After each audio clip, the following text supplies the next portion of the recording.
Morning all of you, how are you all? Today I'm going to start next video of chapter 3 of class 9.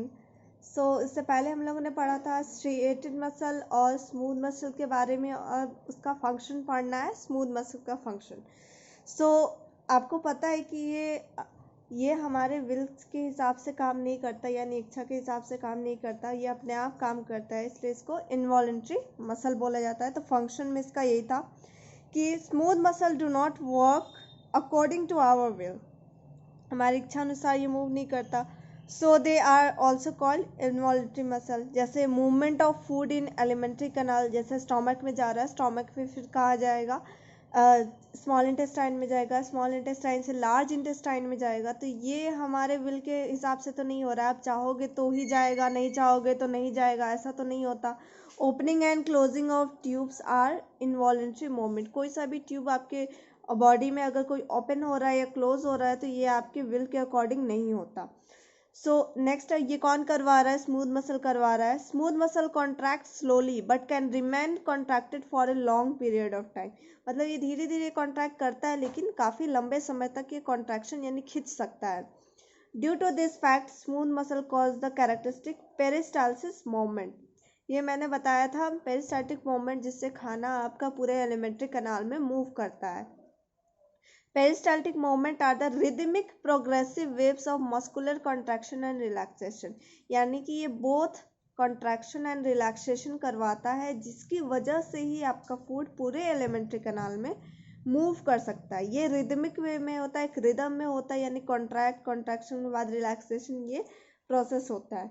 Such wave like peristaltic movement अगर in the gastrointestinal track. वही बात है, gastrointestinal tract, oesophagus यानी food pipe हो गया, stomach हो गया, small intestine and large intestine, ये इसमें आता है.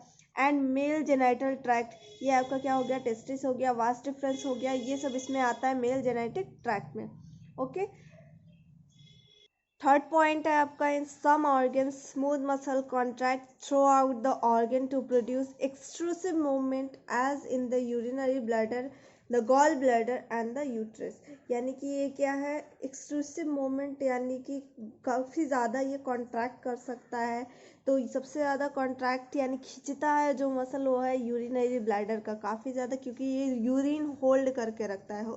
यहाँ पे यूरिन टेम्पररी स्टोर्ड होता है यूरिनरी ब्लैडर में. गॉल ब्लैडर मैंने आपको बताया था, ये क्या स्टोर करता है, एंजाइम्स, बाइल का स्टोर करता है. यूट्रस हो गया, उसमें भी क्या होता है, काफ़ी ज़्यादा कॉन्ट्रैक्शन होता है, स्मूथ मसल है, ठीक है. सो ये सब क्या करता है, कॉन्ट्रैक्शन में वहाँ स्मूथ मसल होता है जो कि कॉन्ट्रैक्ट करने में हेल्प करता है. नेक्स्ट है आपका कार्डियक मसल.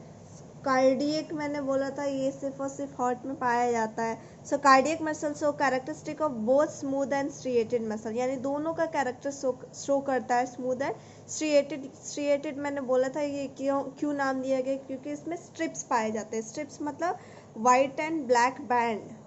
नेक्स्ट है cardiac muscle are composed of branched fibre. ये भी मैंने आपको बताया था कि ये ब्रांच होता है, जैसे बगल में ही है इसका डायग्राम, ये क्या होता है, ये ब्रांचिंग आपको दिख रहा होगा, यहाँ से ये ब्रांचिंग है इसमें. And the branch is join to form a network, और ये ब्रांच क्या एक दूसरे से ज्वाइन करता है और ये नेटवर्क बना देता है. ईच फाइबर या cell is surrounded by a sarcolemma, क्योंकि आपने पढ़ा था सर क्या सार्को मतलब होता है फ्लैश, क्योंकि मसल के बारे में पढ़ते हैं. फ्लैश मतलब क्या होता है, मसल. लेमा मतलब क्या होता है, कवरिंग उसका. तो क्या है, सराउंडेड बाई, जैसे आपका प्लाज्मा मेम्ब्रेन होता है वैसे यहाँ पे क्या सार्कोलेमा का कवरिंग है. साइटोप्लाज्म जिसको सार्कोप्लाज्म बोलते हैं, विथ लॉन्गिट्यूडनल मायोफिब्रिल्स, ठीक है. ये क्या करता है, कॉन्ट्रैक्शन में हेल्प करवाता है. एंड सेंट्रली लोकेटेड न्यूक्लियस, इसमें भी क्या है, यूनिन्यूक्लिएटेड है. Okay, the intercellular spaces of cardiac muscle are filled with abundant loose connective tissue with supply with blood capillaries. आपको पता होना चाहिए कि हार्ट काफ़ी लगातार कॉन्ट्रैक्शन एंड रिलैक्सेशन करते रहता है. सो उसको काफ़ी ज़्यादा एनर्जी की ज़रूरत पड़ती है, और एनर्जी लेने के लिए उसको क्या ऑक्सीजन की ज़रूरत पड़ेगी, जिसके लिए वहाँ पे ब्लड सप्लाई अच्छा होना चाहिए, ठीक है. तो इसलिए क्या है, यहाँ पे ब्लड ऐसे तो नहीं फ्लो होगा ना, ऑब्वियस सी बात है, किसी पाइप यानी कि या तो वेन्स में या तो आर्टरीज में, नहीं तो कैपिलरी में फ्लो होगा. तो यहाँ क्या है, कैपिलरी में फ्लो हो रहा है, क्योंकि वेन्स और आर्टरी तो काफ़ी बड़ा हो जाएगा, वो मसल के बीच में नहीं जा पाएगा. तो यहाँ कैपिलरीज छोटा वाला ये होता है ब्लड वेसल, जिससे ब्लड पास करता है अभी कुछ देर पहले मैंने आपको ये भी बताया था कि दोनों टाइप का होता है कैरेक्टरिस्टिक इसमें, स्मूथ और स्ट्रिएटेड का दोनों। तो यहाँ देखिए आप कार्डियक मसल स्ट्रिप्स भी होता है इसमें, इसलिए तो इसमें बोला है कि दोनों का खासियत है इसमें। लाइट एंड डार्क बैंड है यानी स्ट्रिप्स हो पाए जाते हैं। In addition these muscle fibres so densely stained cross band call intercalated impulse यानी act as a impulse booster. यानी कि इसमें आपका स्टेन्ड क्रॉस बैंड, स्टेन्ड मतलब होता है कलरफुल क्रॉस बैंड पाए जाते हैं जिनको क्या बोला जाता है, इंटरकैलेटेड इम्पल्स। तो ये इम्पल्स बूस्टर की तरह, इम्पल्स बूस्टर, इम्पल्स क्या होता है, एज ए मैसेज ये बोला जाता है, मैसेज को ये बूस्ट करने वाला के तरीके का काम करता है। These reasons of interdigitation of plasma membrane sarcolemmas consisting of adjacent muscle fiber or fibers of cardiac muscle is formed due to joining of an individual uninucleated muscle to one another in a linear arrangement। ये जो आपको बोल रहा है area, यानी कि ये जो दीज आर रीजन्स, रीजन्स यानी एरिया, तो ये जो रीजन है, एरिया है इंटरकलेटेड इम्पल्स का, ये बना किस चीज़ से, ये प्लाज्मा मेम्ब्रेन के इंटरडिजिटेशन से बना है। इंटरडिजिटेशन आप ऐसे समझ लो कि प्लाज्मा मेम्ब्रेन का ओवरलैपिंग, ये भी आप समझते हो, यानी कि एक के ऊपर एक ओवरलैप कर गया। एडजेसेंट सेल मसल सेल यानी कि प्लाज्मा मेम्ब्रेन, ऑब्वियस सी बात है एक बहुत सारा प्लाज्मा मेम्ब्रेन तो होगा नहीं एक सेल के पास, इसका मतलब ये होगा कि वो बगल वाले सेल से लिया का ओवरलैप कर गया होगा उसके ऊपर, यानी एक के ऊपर एक आ जाना। तो एडजेसेंट मसल सेल या मसल फाइबर, फाइबर भी उसी को बोलते हैं क्योंकि ये लंबा होता है इसलिए इसके लिए फाइबर भी इस्तेमाल कर सकते हैं टर्म। यहाँ पे आप देख सकते हो डायग्राम में, ठीक है। अगर कहीं पे यहाँ अगल बगल का सेल का प्लाज्मा मेम्ब्रेन कहीं पे ओवरलैप कर जाता है तो वहाँ पे डार्क कलर का स्टेन बन जाएगा, जिसको क्या बोलेंगे, स्टेन यानी कलर, वहाँ ज़्यादा डार्क दिखेगा तो इंटरकैलेटेड इम्पल्स बोला जाएगा वहाँ पे। सो इंटरडिजिटेशन का मैंने यहाँ पे लिख भी दिया है कि interlock like a finger of folded hands, यानी आप अपने फिंगर को इंटरलॉक कर लेते हो एक दूसरे में के साथ, तो वही हो गया इंटरडिजिटेशन। डिजिट्स का मतलब होता है फिंगर्स, ठीक है, डिजिट्स का मतलब होता है फिंगर्स, तो ये इंटरलॉक कर लेना तो हो गया इंटरडिजिटेशन। अकरेंस कहाँ पाया जाता है, तो ओनली इन हार्ट, ये wall of heart. Okay, function क्या है, cardiac muscle contract and relax करता है, इसमें कोई डाउट वाली बात नहीं है, ये आपके बर्थ से ही लगातार कंटिन्यूसली कॉन्ट्रैक्ट एंड रिलैक्स करता आ रहा है, रिदमिकली यानी कि एक रिदम में, एंड टायरलेसली यानी बिना थके हुए थ्रू आउट ए लाइफ टाइम। अगर ये रुक गया तो आपकी ज़िंदगी स्टॉप हो जाएगी क्योंकि ये हार्ट बीट कभी रुकता नहीं है, ठीक है।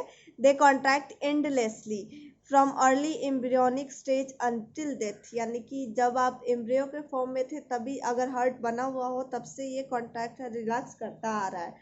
The contraction of and relaxation of heart muscle help to pump and distribute various blood to various part of the body. आपका पता है ना हार्ट का क्या काम होता है, हार्ट का काम होता है ब्लड को पंप करना, कहाँ पे, थ्रू आउट द बॉडी, यानी पूरे बॉडी में ब्लड को पंप करता है हार्ट। ओके, आपका ये कंपैरिजन टेबल है स्मूथ, स्केलेटल और कार्डियक। यहाँ स्मूथ को पहले लिख दिया है लेकिन आपने पहले स्केलेटल पढ़ा, कोई बात नहीं, कोई दिक्कत नहीं। ये नॉन स्ट्रिएटेड होता है यानी कोई इसमें बैंड नहीं पाए जाते, लाइट और डार्क कलर बैंड इसमें नहीं पाए जाते। ये स्ट्रिएटेड होता है, ये भी स्ट्रिएटेड होता है यानी इसमें दोनों बैंड पाए जाते हैं, लाइट एंड डार्क। नेक्स्ट क्या है, स्पिंडल शेप होता है, ये सिलेंड्रिकल और ये भी सिलेंड्रिकल शेप होता है। नॉट ब्रांच, मैंने बोला था सिर्फ एक ब्रांच होता है, कौन सा, कार्डियक, तो देखो ये नॉट ब्रांच, नॉट ब्रांच, ये क्या है, ब्रांच होता है। न्यूक्लियस यहाँ क्या है, सेंटर पोजीशन पे होता है, यहाँ पेरीफेरी पे होता है, स्केलेटल मैंने बताया था ना पेरीफेरी पे होता है, एंड न्यूक्लियस यहाँ सेंट्रल होता है, सिर्फ अकेला इसी में पेरीफेरी पे है यानी सरफेस पे है। नो डिस्क, नो डिस्क यहाँ क्या, इंटरकैलेटेड डिस्क जो कि प्लाज्मा मेम्ब्रेन ओवरलैप करने की वजह से बन रहा था। यहाँ क्या है, इनवॉलेंट्री, ठीक है, यानी कि ये आपकी विल के अकॉर्डिंग मूव नहीं करता, ये वॉलेंट्री है, यानी ये हाथ पैर में होता है ना स्केलेटल, तो आप हाथ पैर तो मूव करवा सकते हो, वॉलेंट्री है ये हार्ट में होता है, हार्ट आपकी मर्जी से नहीं चलता, ये क्या है, इनवॉलेंट्री। ये क्या है, स्लो होता है यानी कॉन्ट्रैक्ट धीरे धीरे करेगा, आप हाथ पैर जल्दी जल्दी मूव कर लेते हो यानी कॉन्ट्रैक्शन क्या है, फास्ट है। कार्डियक का क्या है, ये भी आपका फास्ट ही है, हार्ट देख लो कितना जल्दी बीट करता है। नेक्स्ट है कॉन्ट्रैक्शन नॉट इनहेरेंट, यानी कि कॉन्ट्रैक्शन आपका जन्म के समय से नहीं हो रहा, कॉन्ट्रैक्शन नॉट इनहेरेंट, यानी कि ये भी आपका जन्म के समय से नहीं हो रहा, लेकिन ये क्या है, कॉन्ट्रैक्शन इनहेरेंट, यानी कि ये जन्म के समय से ही आपका क्या हो रहा है, कॉन्ट्रैक्शन हो रहा है। आपने अभी कुछ देर पहले ही पढ़ा कि कार्डियक क्या हो रहा है, आपके एम्ब्रियोनिक स्टेज से ही, जब आप एम्ब्रियो के स्टेज में थे तभी से ये क्या करता आ रहा है, कॉन्ट्रैक्ट करता आ रहा है। सो ये क्या है, इनहेरेंट, यानी जन्म के समय से ही या फिर जन्म के पहले से ही, जैसा आप बोल सकते हो एम्ब्रियोनिक स्टेज में, तो ये कॉन्ट्रैक्ट करता आ रहा है। नेक्स्ट है आपका कनेक्टिव टिश्यू, नेक्स्ट टाइप है इसका आपके एनिमल टिश्यू का। सो हम लोग पढ़ेंगे ये नेक्स्ट वीडियो में।